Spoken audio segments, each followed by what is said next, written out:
The UpSpin. Simple steps to walk away from anxiety and depression. So I'd like to take a quick little moment to dive into the whole idea of wanting to get better. I know it sounds like it's fairly simple and reasonable thing to say and, something to say to yourself, but I mean, you really have to want to get better for any of this to work. And here's kind of my reasoning behind why I'm stressing this so much. Throughout the years, I've been in and out of, a lot of different therapy, group therapy, one-on-one therapy, all of that stuff. And I noticed in the group therapy settings that there were some people that were a bit more motivated in the materials and getting tools to try to, work on themselves. And there were some people that just seemed to be there just to get their medication. And, they just thought this was all just a bunch of hooey. And you would think that if you're spending all of this money in therapy, you would want to try to make the program work for yourself instead of sitting there and being snide with the doctors and expecting to have some magic moment come out of a pill or a medication. And that's just not going to work. I do want to mention that I'm not downplaying medication because medication does play an important role, but it's not a cure-all. The medication is not going to cure you. You have to give it some help. There are cognitive exercises that you need to do and, lifestyle changes that you have to take on because you've been doing something a certain way for a long time and it is not working, obviously. And for anything to change in your life, you have to change. And change just doesn't mean sitting there and thinking about change. You actually have to change. There are physical and mental things in your routine that you have to change to get better. And to do that properly, you have to want to get better. Okay, speaking of medication, let's look at a couple of fairly staggering numbers here. In 2013, the cost to treat depressive disorders in the U.S. topped $71 billion. And by 2025, the antidepressant drug market alone is expected to reach almost $16 billion. That is 16 followed by 9 zeros dollars. That's a lot of money. That's just mind-boggling how much money that is. Just on antidepressants. That's not, that doesn't include therapy costs or any of that stuff. It's just the drugs alone. So like I said, these medications, while they can do some really great things, a lot of people would be in a lot of trouble without these medications. They're not the cure in and of themselves. They're just, they're kind of a stopper, if you will.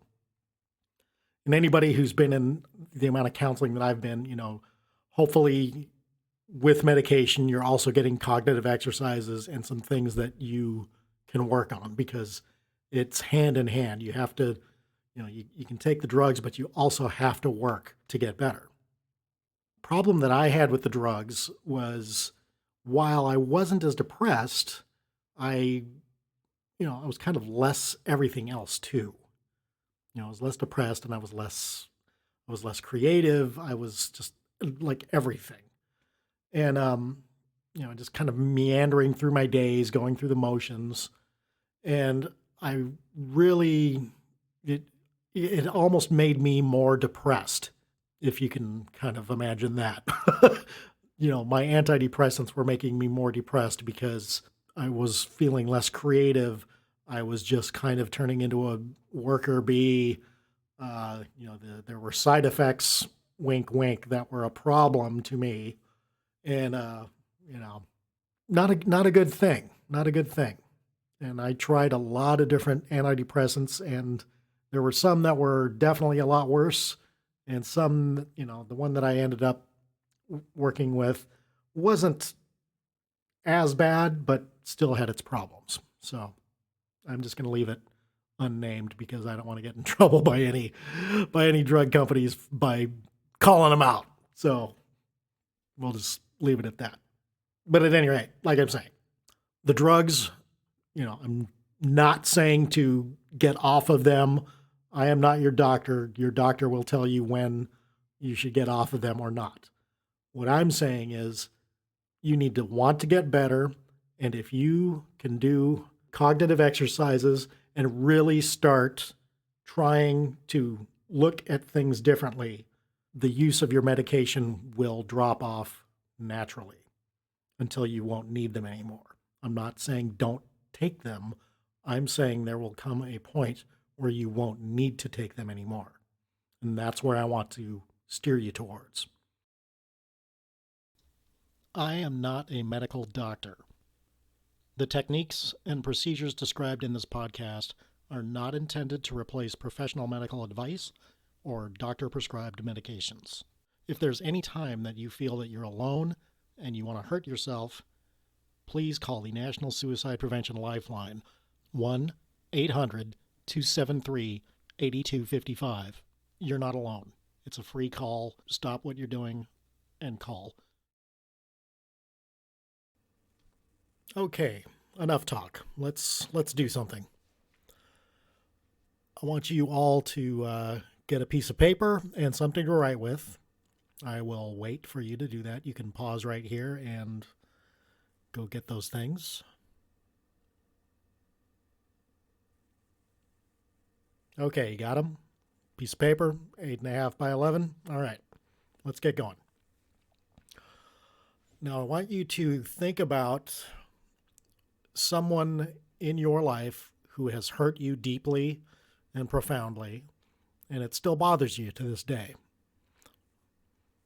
Now, I want you to take that emotion and I want you to write down 10 things about this person that make you feel that way, that make you feel emotional about this, about how they hurt you. What do you hate about this person? Or if you don't like the word hate, what do you really dislike about this person? And I want you to write down 10 things, if you can. Just if you can't get 10, that's fine. Just as many things as you can about this person, and write it down now.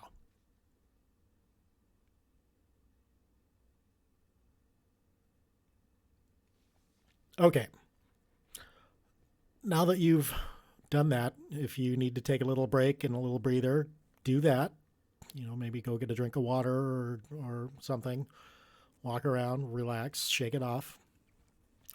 Now I want you to turn the piece of paper over, and on the other side, I want you to think about somebody that you love unconditionally, whether maybe it's one of your children, or it's a brother, or it's a cousin, or it's your best friend, or it's a parent, somebody in your life, you love them unconditionally.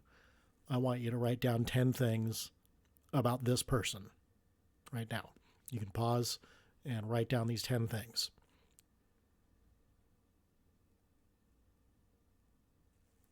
Okay, we've made our lists. Let's let those sit to the side for a moment here. And let's talk a little bit about some of the root causes of depression and or anxiety, because I believe they kind of come from the same root. Usually these conditions, at least from all of the experience that I've had in talking with other people that were in my groups with me, it seems to me that there was some sort of event or trauma or person that kind of triggered this whole thing. That's the reason why I'm having you dig deep and find somebody that you definitely feel strongly against in your personal life. What you're depressed about on any given day might not necessarily be that person or that event or that trauma, but the house of depression that you're living in was built on that foundation. So let's take that piece of paper and let's look at the person that you had issues with. You look at that list of things on that piece of paper. My guess is that that list is also the way that you talk to yourself about yourself. The things that you wrote down on that piece of paper are the way that you see yourself sometimes, and that's when you get depressed. You see yourself on piece of paper, and that's how you're living, and that's what you're telling yourself. Now, if you flip the page over and you look at the other side, that list that you wrote, that's what you want to be. That's what you are striving to be. That's the person that you want to be, is the person that you described in that list that you just wrote down. I want you to think about that for a little bit. The list that you wrote of the hateful words, that's how you were living your life. The loving words, that's how you want to be living your life.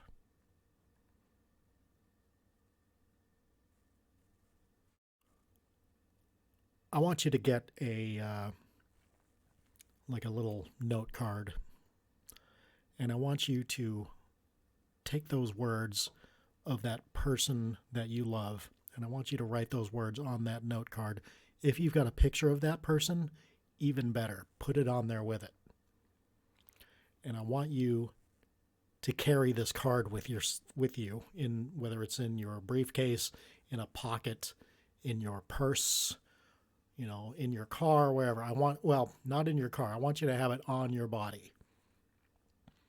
And when you start having feelings of depression and you start thinking, you might be making bad decisions because of anger or something like that, I want you don't even have to necessarily look at the card, but I want you to think about what you wrote on that card. You want to think about those things. Can you do that? That's your first homework assignment from me. I'd like to thank you for listening to the podcast today. If you did like it, definitely like, subscribe, leave me a comment, give me some thumbs up, tell your friends. If I've helped one person with this, then it's completely worth it to me. I'm not in this to make a lot of money or anything like that. I just want to help people because helping people makes me feel better. It'll make somebody else feel better. Positive feedback loop. You've heard of a vicious circle. I want to do the complete opposite. I want everybody to feel great. So take care of yourselves out there. Be good to each other. Do it. Love everybody. Peace out.